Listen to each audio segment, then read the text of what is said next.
Assalamualaikum warahmatullahi wabarakatuh. Alhamdulillahilladzi dominas sa'adah di dunia wal akhirah liman amana wa amilal a'mal sholihat wa asyhadu an la ilaha illallah wahdahu la syarika lah wa asyhadu anna muhammadan abduhu wa rasuluhu alladzi la nabiyya ba'dah amma ba'du. Para hadirin hadirat yang saya hormati, pertama-tama tentunya kita bersyukur kepada Allah Azza wa Jalla atas izin dan irodahnya dan atas bimbingan hidayah serta taufiknya. Pada malam ini kita bisa hadir kembali memenuhi rumah Allah yang suci ini dalam rangka mengisi hari-hari dan malam-malam Ramadan dengan amaliyah-amaliyah yang sudah Allah dan Rasul sehatkan pada kita. Kita juga bersyukur sedalam-dalamnya kehadirat Allah Azza wa Jalla yang telah berkenan mengantarkan kita ke Ramadan 1447 Hijriah ini, yang sampai dengan hari ini kita sudah menyelesaikan proses separuhnya 15 hari, dan mudah-mudahan seluruh amaliyah yang sudah kita laksanakan menjadi amalan solehan makbulah di sisi Allah yang akan kita nikmati hasilnya nanti di hari kiamat. Dan untuk sisanya separuh lagi, semoga Allah memberi pada kita taufik, dorongan, bantuan, dan semangat, kesungguhan, dan keikhlasan untuk bisa menyelesaikannya secara sempurna. Para hadirin, ada satu perbuatan yang sejak lahir sampai sekarang kita melakukannya dan tidak pernah berhenti, bahkan menjadi bagian hidup terpenting. Di kita ada istilah sandang, pangan, papan, pakaian, makanan, dan tempat tinggal. Persoalan makan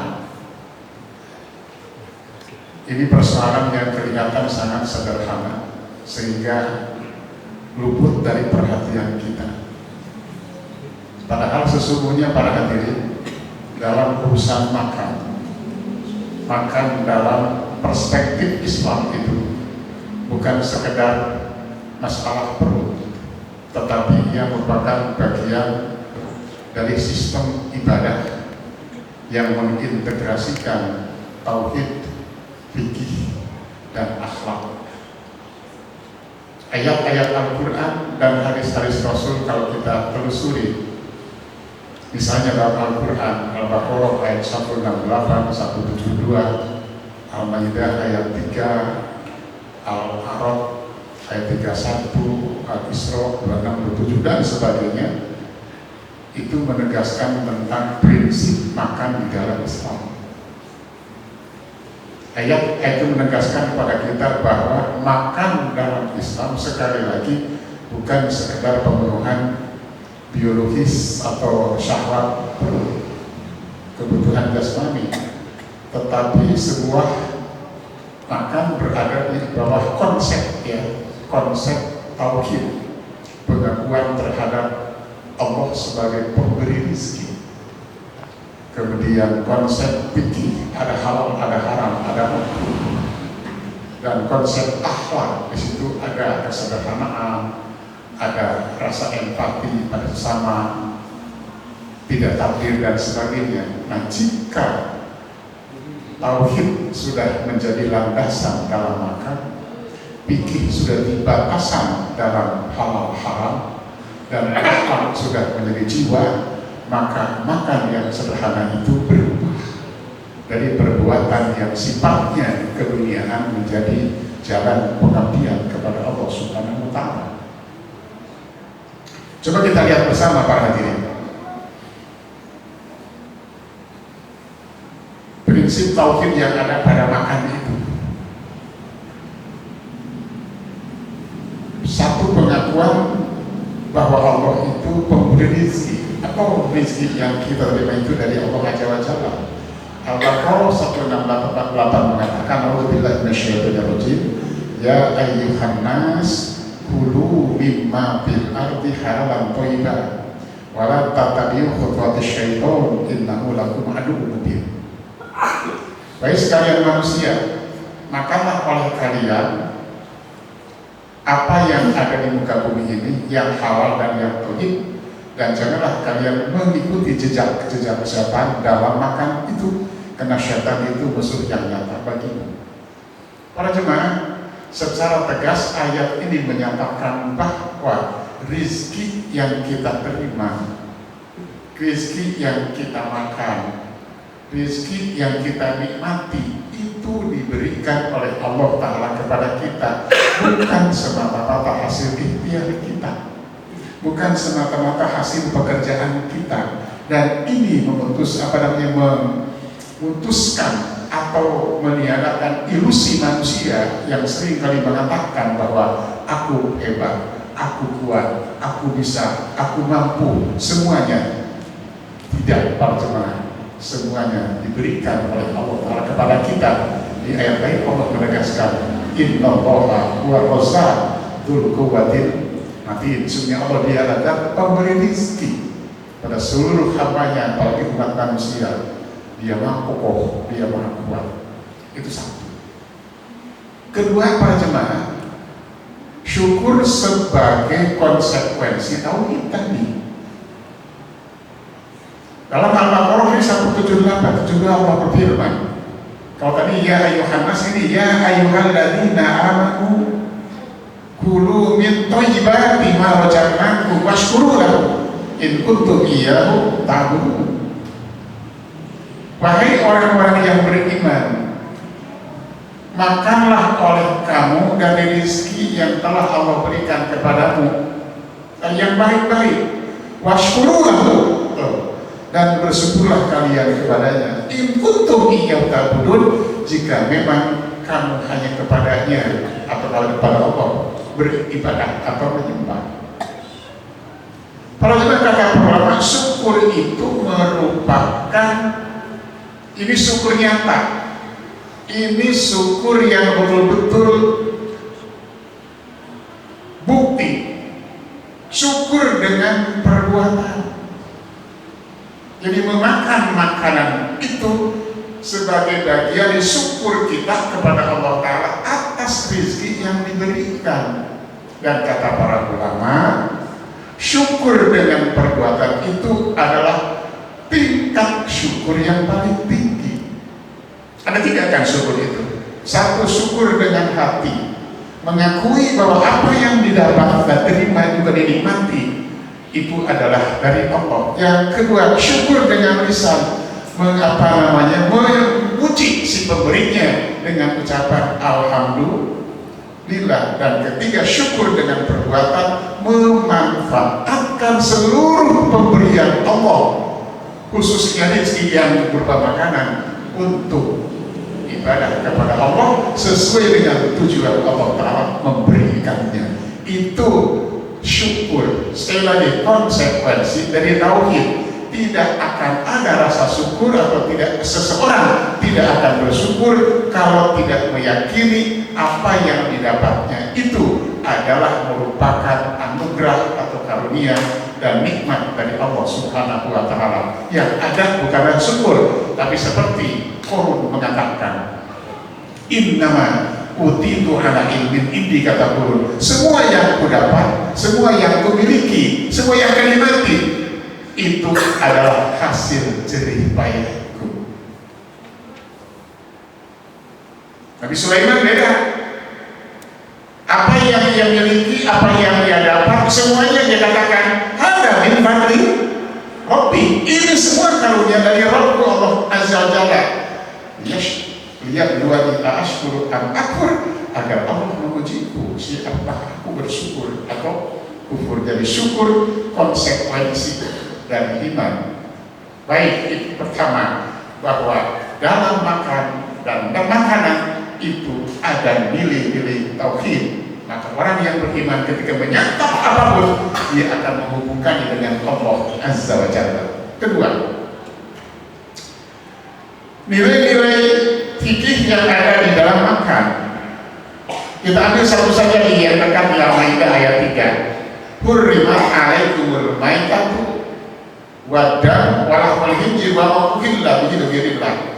Diharamkan kata Allah pada kalian 4. Al-maidah bangkai, kemudian wadam darah yang mengalir, kemudian daging babi dan sembelihan yang diperuntukkan kepada selain Allah atau yang disebut nama selain Allah. Yang dimaksud bangkai oleh ayat ini adalah binatang yang mati tanpa melalui proses penyembelihan menurut syariat. Yang dilanjutkan kepada lanjutan ayat tadi, binatang yang tercekik, binatang yang jatuh, binatang yang diterkam, binatang buas, binatang yang kena racun, kita racunkan, binatang yang tertabrak dan sebagainya, tidak bisa sempat disembelih.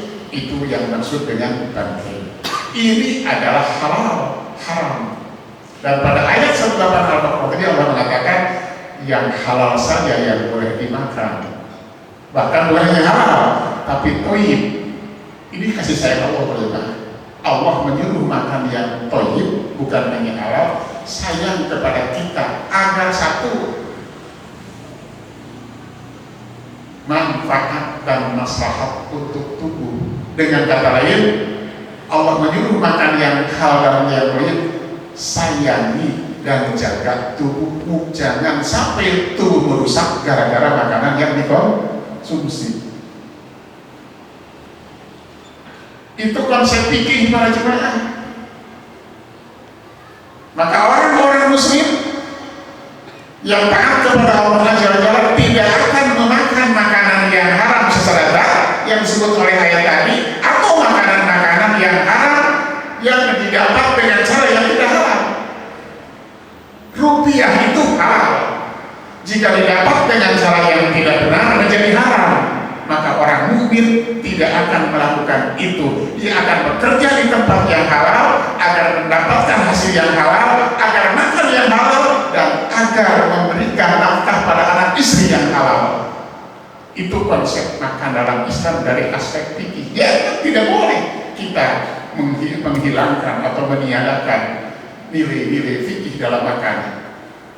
Akidahnya benar, dalam hal fikihnya benar.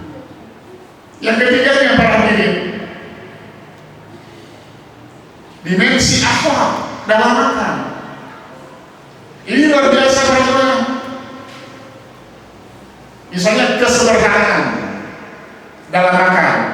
Islam itu luar biasa dalam soal makan yang menjadi kebutuhan manusia, bahkan hewan. Kepada kita diberi aturannya sederhana. Rasul katakan begini, ma malaha ibnu Adam yang syarrun min batnin, kata Rasulullah. Tidak ada bicara yang dipenuhi oleh atau wadah yang dipenuhi oleh anak Adam yang lebih buruk daripada perut. Iya, perut kita itu para jemaah ibarat tong sampah, ya kan? Apa aja masuk. Coba orang buka puasa, lontong masuk, gorengan masuk, es masuk, apalagi itu, cilok masuk. Lalu kata Rasulullah, bihasibni Adam lukoinatun atau ukulatun yang udah sudah, kata Rasul, cukuplah bagi Adam memasukkan ke dalam perutnya itu beberapa suap makanan yang bisa menguatkan sulbahu, tulangnya, punggungnya untuk beraktivitas. Tidak berlebihan. Fa'inkan alam aharatan, jika tidak bisa makan seperti itu, kata Rasulullah, maka fatrusun ditarani, sepertiga perutnya untuk makanan, terusun sorobihi, sepertiganya untuk minuman, wa tulusun dinafsi, dan sepertiganya lagi untuk apa? Napas. Ini hadis yang sahih. Banyak orang yang populer di kalangan kita bukan hadis yang ini, apa istilahnya? Berhenti makan sebelum kenyang. Itu nggak tahu dari mana hadisnya. Itu bukan hadis, kalau cuma itu kesederhanaan. Dan jangan lupa kepada orang lain ketika kita makan, kita bisa bisa makan ini dan itu, orang lain yang susah belum tentu. Makanya kata Al-Quran sudah apa itu al-insan ya, iya, wa yut'imuna at-ta'ama 'ala hubbihi miskinan wa yatiman wa asira.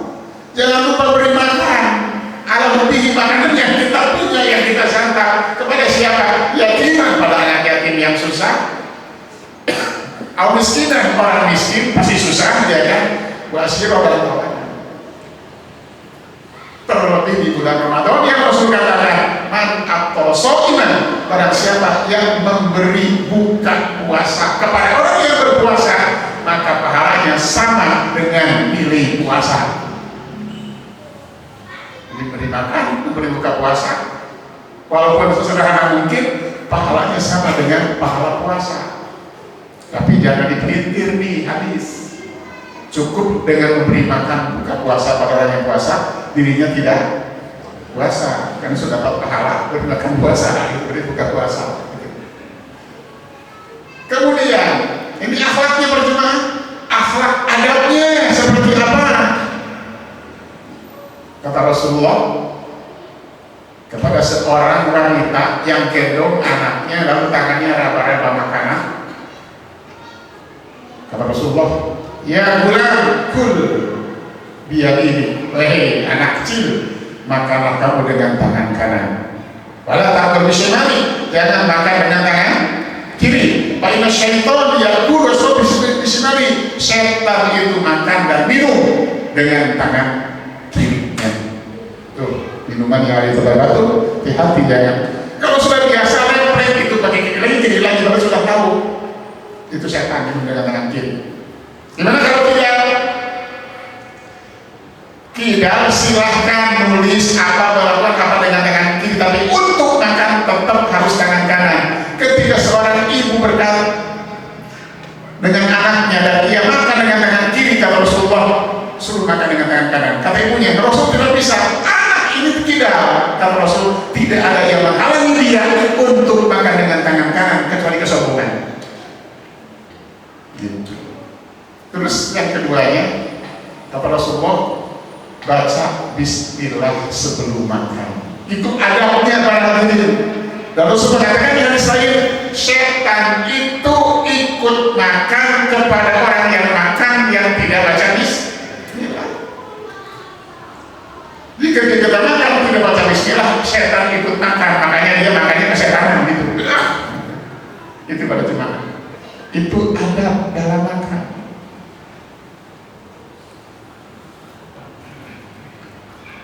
Bahkan para jemaah, kata Rasulullah, jangan menyisahkan makanan di piring, termasuk yang di jari-jari tangan kita jika makan tidak pakai sendok. Jangan juga meninggalkan makanan di sendok. Kata Rasulullah, jika seseorang selesai makan, janganlah dia mencuci tangannya hatta yalqaha atau yulqaha, sampai dia menjilati jari-jari tangannya itu, atau minta orang lain menjilatinya. Seperti itu ada dalam makan. Kenapa kata Al-Quran surat apa namanya Al-Isra ya kan? Wala tubaddilu tabdilo innal mubaddirina kanu ikhwana syayatin. Jangan kalian bersifat tabdir, memubaddirkan makanan dalam konteks yang kita bahas. Sebenarnya memubaddirkan makanan itu adalah temannya setan. Walau satu biji, kalau jatuh ambil, kata Rasulullah, di situ ada berkah. Gitu. Orang tua kita dulu secara filosofis ya, itu orang tua sekarang secara filosofisnya jadi pada kita, kalau makan harus bersih, jangan tinggalin satu biji nasi pun di piring. Kalau ditinggalin dia nangis, katanya gitu. Itu orang tua gitu. Ini filosofis teman-teman. Maksudnya jangan sampai tersisa. Kebiasaan kita banyak kan? Mungkin mudah-mudahan di sini tidak. Saya perhatikan itu kalau orang di resepsi, oh naruh makanan ke piring banyak banget, nggak habis dimakan. Buruk lagi yang sana, nggak enak habis dimakan. Nah itu takdir sama dengan syaitan. Takdir. Jangan juga berlebihan seperti tadi ya, berlebihan.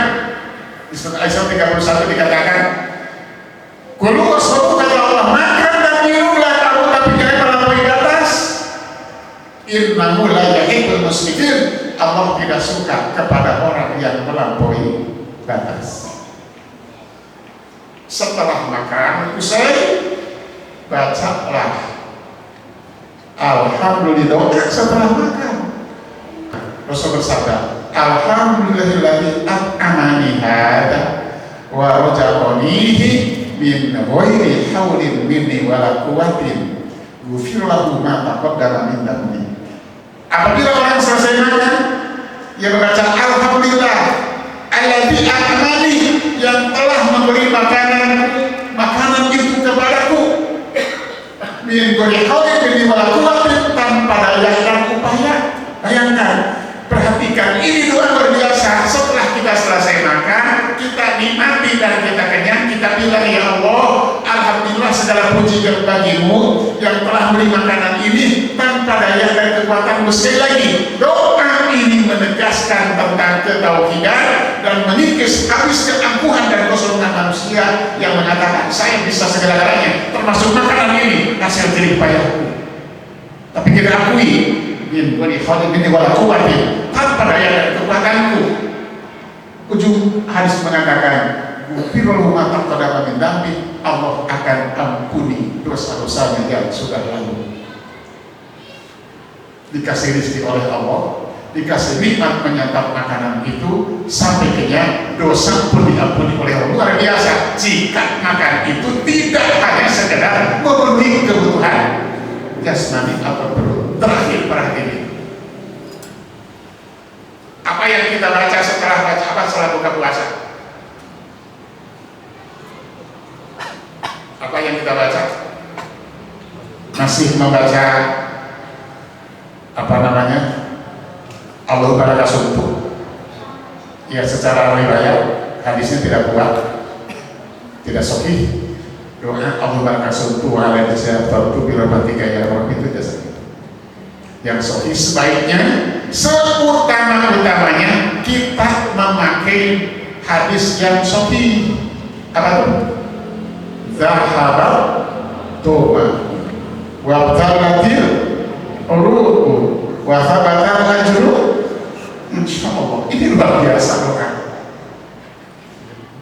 Perhatikan urutan-urutan doa tadi. Zahabat tobamu, telah hilang dahaga.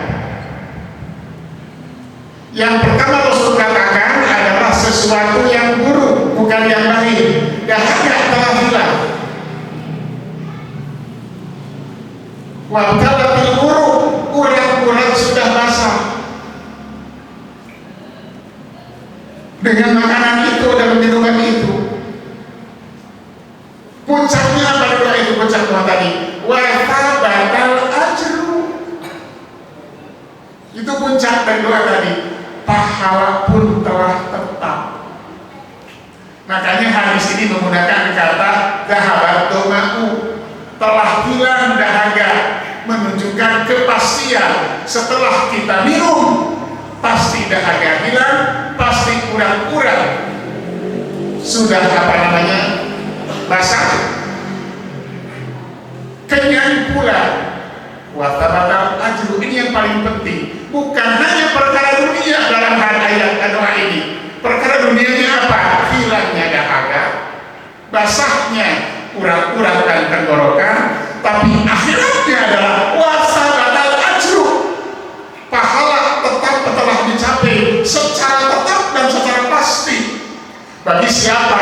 Bagi orang yang berpuasanya tidak hanya sah, tapi juga makbul. Dalam ibadah itu ada dua, ada puasanya yang sah dan makbul, sah secara fikih dan diterima oleh Allah. Ada puasanya sah tapi tidak makbul, tidak diterima oleh Allah Ta'ala, karena dia hanya puasa makan minum dan segala di siang hari. Lisannya tak puasa, makannya tak puasa, telinganya tak puasa, itu sah puasanya tapi tidak makbul. Rasul mengatakan banyak orang yang berpuasa tapi tidak diterima oleh Allah puasanya. Jadi sah secara fikih tapi batal secara makna. Nah, Wasalatal ajru, pahala telah tetap. Tapi belum selesai. Ketetapan pahala itu bukan kita yang menetapkannya, bukan kita yang memastikannya, bukan kita yang menentukan, tapi insya Allah semuanya atas kehendak Allah Subhanahu wa Ta'ala. Jadi tidak bisa dibilang pasti, semuanya insya Allah. Itulah para hadirin sekelumit ya saya singkatkan tentang nilai-nilai akidah atau tauhid, nilai-nilai fikih dan nilai-nilai akhlak di dalam makan. Makan sekali lagi bukan sekedar pemenuhan syahwat perut dan kebutuhan jasmani, tapi merupakan bagian dari sistem ibadah kepada Allah Jalla yang mengintegrasikan antara tauhid, fikih dan akhlak. Maka ketika makan kita landasi dengan tauhid, landasi dengan fikih dan akhlak, amalan keduniaan tadi berubah derajatnya, berubah nilainya dari dunia keduniaan menjadi akhirat. Mudah-mudahan buka puasa kita ditambahkan sedikit. Kenapa kita buka ketika maghrib? Kita buka waktu maghrib karena lapar, karena haus, contohnya. Atau apakah kita buka di waktu maghrib itu karena lapar dan haus? Karena lemas? Bukan. Kita buka di waktu maghrib karena diizinkan oleh Allah. Ya kan? Kata Rasulullah Muhammad Muslim, bila mana malam telah siang telah pergi dan malam telah datang, disitulah waktunya orang yang berpuasa buka puasa. Karena diizinkan oleh Allah, maka kita berbuka puasa di waktu maghrib. Tidak berani buka puasa di waktu asar karena belum diizinkan, dan tidak berani buka di waktu isya. Kenapa? Tidak diizinkan buka di waktu maghrib. Ini tauhid. Berarti ini sahur. Apakah kita makan sahur itu karena supaya tidak mudah lapar di siang hari, supaya tambah kalori, tambah vitamin, tambah kuat? Apakah itu? Terjemahan? Tidak.